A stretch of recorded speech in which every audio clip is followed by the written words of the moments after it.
రూపాయలు అయ్యింది. సామాన్యుడు బ్రతకలేని విధంగా నిత్యావసర వస్తువుల ధరలను విపరీతంగా పెంచిండ్రు.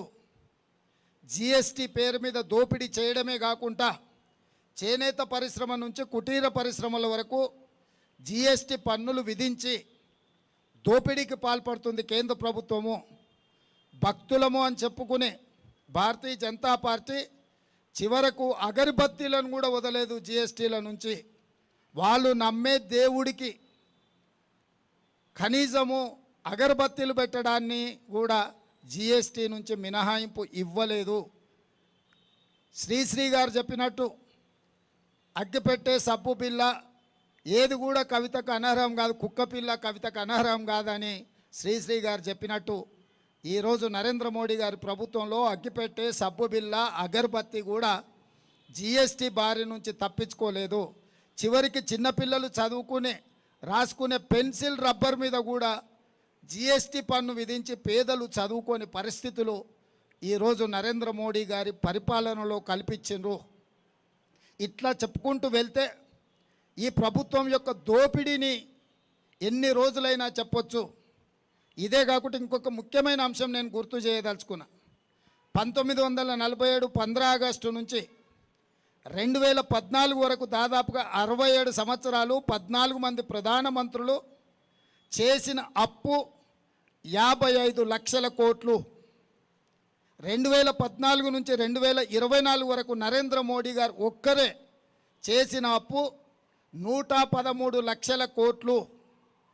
14 మంది ప్రధానమంత్రులు చేసిన అప్పు కంటే ఒక్క నరేంద్ర మోడీ గారే మోర్ దాన్ డబుల్, రెండింతల అప్పులు చేసిండు. ఈరోజు దేశం మీద ఉన్న అప్పుల భారము 168 లక్షల కోట్లు. 168 లక్షల కోట్లల్లా 55 లక్షల కోట్లు 14 మంది ప్రధానమంత్రులు అప్పు చేస్తే 67 సంవత్సరాలు నరేంద్ర మోడీ గారు డబుల్ ఇంజన్ సర్కార్ ఎంత వేగంగా పరిగెత్తుతుందంటే 10 సంవత్సరాలల్లా 113 లక్షల కోట్ల రూపాయల అప్పు తీసుకొచ్చి ఈరోజు అప్పుల ఊబిలో ఈ నయా భారతాన్ని మొత్తము తాకట్టు పెట్టినరు.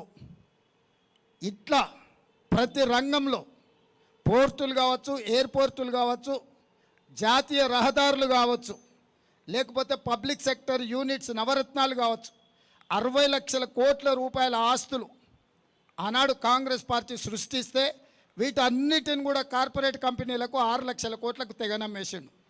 అది ఎల్ఐసి నుంచి మొదలు పెడితే ప్రతి సంస్థను 60 సంవత్సరాలు కష్టపడి కాంగ్రెస్ కూడబెట్టిన ఆస్తులను మొత్తాన్ని నరేంద్ర మోడీ గారు 10 సంవత్సరాలల్లా మొత్తానికి మొత్తం కార్పొరేట్ కంపెనీలకు అమ్మేసి డబుల్ ఇంజన్ అంటే అదానీ ప్రధాని డబుల్ ఇంజన్ లాగా ఈ దేశాన్ని పట్టి పీడించి ఈరోజు ఈ దేశాన్ని దోసుకున్నారు. ఇవన్నీ చార్జెస్ ఈరోజు భారతీయ జనతా పార్టీ మీద, నరేంద్ర మోడీ గారి మీద సూటిగా కాంగ్రెస్ పార్టీ ఆరోపణ చేస్తుంది. ఇక రిజర్వేషన్ల విషయానికి వస్తే రాజ్యాంగంలోనే పొందుపరిచి కాంగ్రెస్ పార్టీ డాక్టర్ బాబాసాహెబ్ అంబేద్కర్ గారు ఆలోచన చేసి విద్యా ఉద్యోగ అవకాశాలతో పాటు రాజకీయ రిజర్వేషన్లు